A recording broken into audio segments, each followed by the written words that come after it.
Hey everyone, and welcome back to BookFed. Ever feel like you're missing something when it comes to money? Like there are secrets you just weren't taught? Well, get ready, because today we are diving into some money lessons you'll wish you learned earlier. We're talking about the brilliant book, The Psychology of Money, Timeless Lessons on Wealth, Greed, and Happiness, by Morgan Housel. Now, Morgan Housel isn't your typical finance guru talking complex charts. He's a partner at the Collaborative Fund and an incredible storyteller. His core idea? Doing well with money has less to do with how smart you are, and everything to do with how you behave.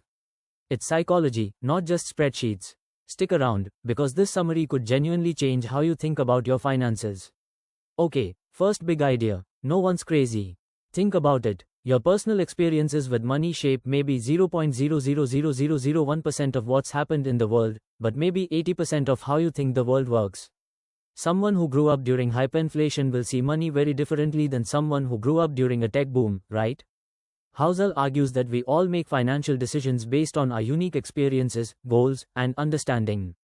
What looks crazy to you might make perfect sense to someone else based on their life. Key takeaway: don't judge others' financial choices too harshly, and understand your own biases shaped by your personal history. It helps you make more objective decisions moving forward. Example: buying lottery tickets might seem illogical to an investor, but to someone with very low income, it might feel like their only shot at a life-changing sum, however small the odds. It's about perspective. Next up, luck and risk. We love stories of genius investors, right? The Bill Gates, the Warren Buffetts. But Housel reminds us that luck plays a huge role in success. And its evil twin, risk, can derail even the best laid plans. It's easy to see success and attribute it all to skill, and failure all to poor decisions. But life isn't that clean. Sometimes things just happen. Good and bad. Key takeaway: focus on what you can control, your saving rate, your temperament, your learning, rather than obsessing over specific outcomes you can't guarantee. Be humble when you succeed and forgiving when you fail. Example: Bill Gates went to one of the only high schools in the world with a computer in 1968. Was he brilliant? Absolutely. Was he also incredibly lucky? Yes. Acknowledge both. Okay, this one's crucial: never enough. Housel tells cautionary tales of people who had everything, incredible wealth, success, but threw it all away reaching for more. Why? Because they moved the goalposts. Their ambition outpaced their satisfaction. This ties into the magic of compounding. We all know about compound interest, right? But we often underestimate its power because it's not intuitive. It's slow, then sudden. Think about Warren Buffett. Most of his wealth came after his 65th birthday. It wasn't just about being a great investor, it was about being a great investor for decades. Time is the magic ingredient. Key takeaway: define what enough means for you. Having an off switch for wanting more is vital for happiness. And give your investments time. Don't interrupt compounding unnecessarily. Patience pays, literally. Example: instead of chasing the hottest, riskiest stock for quick gains, focus on consistent saving and investing in diversified funds over many years. Let time do the heavy lifting. Big difference here: getting wealthy versus staying wealthy. Getting wealthy often requires taking risks, being optimistic, putting yourself out there.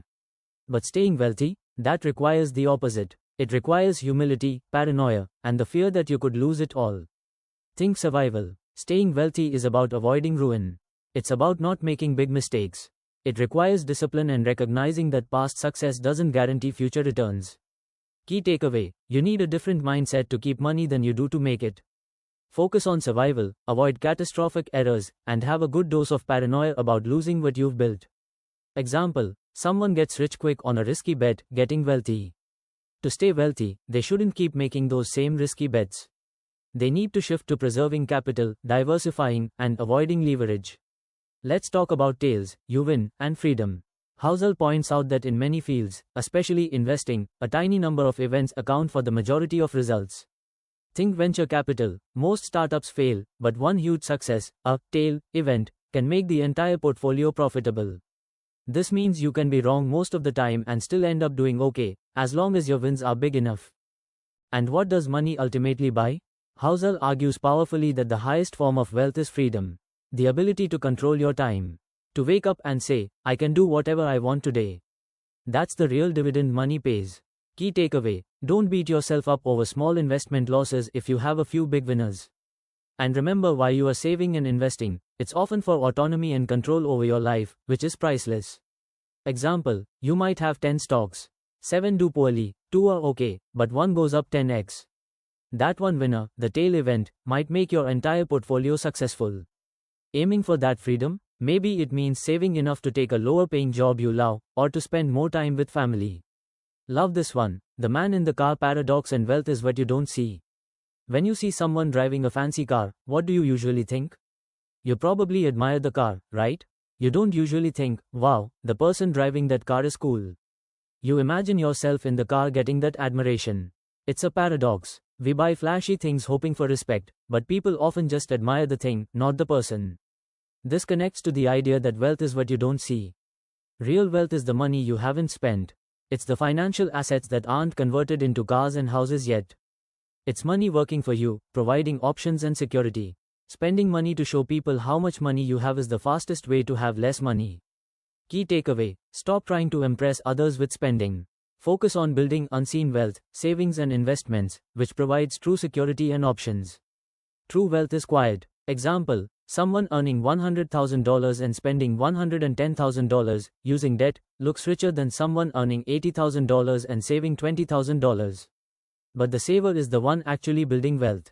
So, what's the practical action? Save money and embrace reasonable, rational. You don't need a specific reason to save.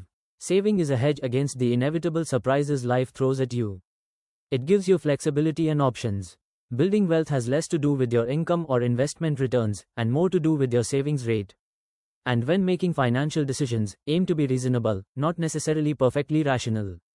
What does that mean? A theoretically optimal investment strategy you can't stick with during tough times is useless. Better to have a good enough strategy you can actually follow consistently, even when scared or excited. Key takeaway: make saving a priority, regardless of your income. And choose financial strategies you can stick with long-term, emotionally. Consistency beats complexity. Example: maybe the absolute highest return involves complex options trading, rational. But if that stresses you out and makes you panic sell, a simpler, diversified index fund portfolio you can hold on to for decades is far more reasonable and likely more successful for you. So, what's the big picture from The Psychology of Money? It's that managing money well is less about numbers and more about understanding ourselves. Our fears, our biases, our tendencies towards greed and impatience. Financial success isn't just about what you know, it's about how you behave. It's about playing the long game, defining enough, saving consistently, avoiding stupid mistakes, and valuing freedom over flash. It's about knowing that luck and risk are always present, and staying humble. It's about being reasonable, not just rational. Can you see how understanding these psychological quirks can make a massive difference in your financial journey? It's empowering. If you found these insights helpful, and you want more summaries of life-changing books, do us a huge favor. Hit that like button, it really helps the channel. Share this video with someone who needs to hear these money lessons. And most importantly, subscribe to BookFed and ring that notification bell so you don't miss our next video. We've got plenty more book summaries and self-improvement content waiting for you right here on the channel. Go check out our other videos, I promise you'll find something valuable. And finally, the most important step, start your financial independence journey today. Even small changes in behavior, starting now, can lead to incredible results down the line thanks to the power of compounding and good habits. You've got this. Thanks so much for watching BookFed. Until next time, keep learning, keep growing.